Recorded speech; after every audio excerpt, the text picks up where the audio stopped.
When you look at the global supply chain today, people are relooking, realigning the global supply chain to ensure security of supply chain, the resiliency of their supply chain.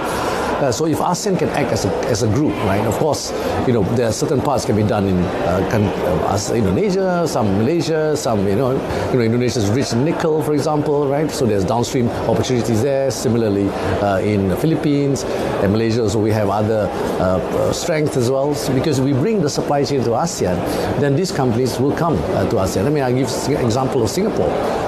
Singapore and Malaysia work closely, we complement each other in some sectors like the data centers, right?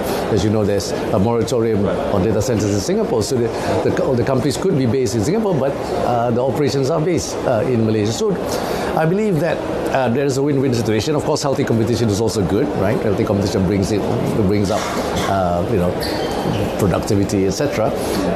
But to me, we were in Semarang 2 weeks ago with the ASEAN economic ministers for to discuss economic pillars, and it was presented that 9 out of 10 EV companies, the top 10 largest, 9 of them are in ASEAN, right? So not just in one particular country, but it's spread out in ASEAN. Right, and speaking of big companies, of course, a lot has been talked about with regards to where Tesla might set up their beachhead, if they do it this year or the next. And it seems that, again, out of nowhere, Malaysia seems to have come out and been close to the forefront, if not at the forefront now. Is there confidence, at least, from the administration that perhaps Tesla will put pen to paper, either as a regional headquarters or even as setting up a manufacturing hub, perhaps in Malaysia, partially at the expense of other countries that want it? Well, of course, Malaysia, like any other countries in ASEAN, will want to see FDI coming to their country, right? In Malaysia, first quarter, our FDI went up by 60%.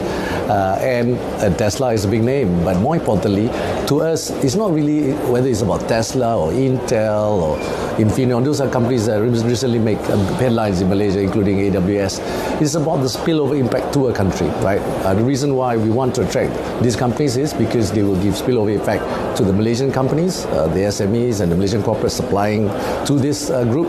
Malaysia companies are supplying a lot of equipment, a lot of inputs to Tesla, for example, and other cars as well. So they stand to benefit, and of course this will bring up create new jobs, etc. So I think what's important is to show that whatever investments that come to a country, for example to Malaysia, the spillover effect is a positive one.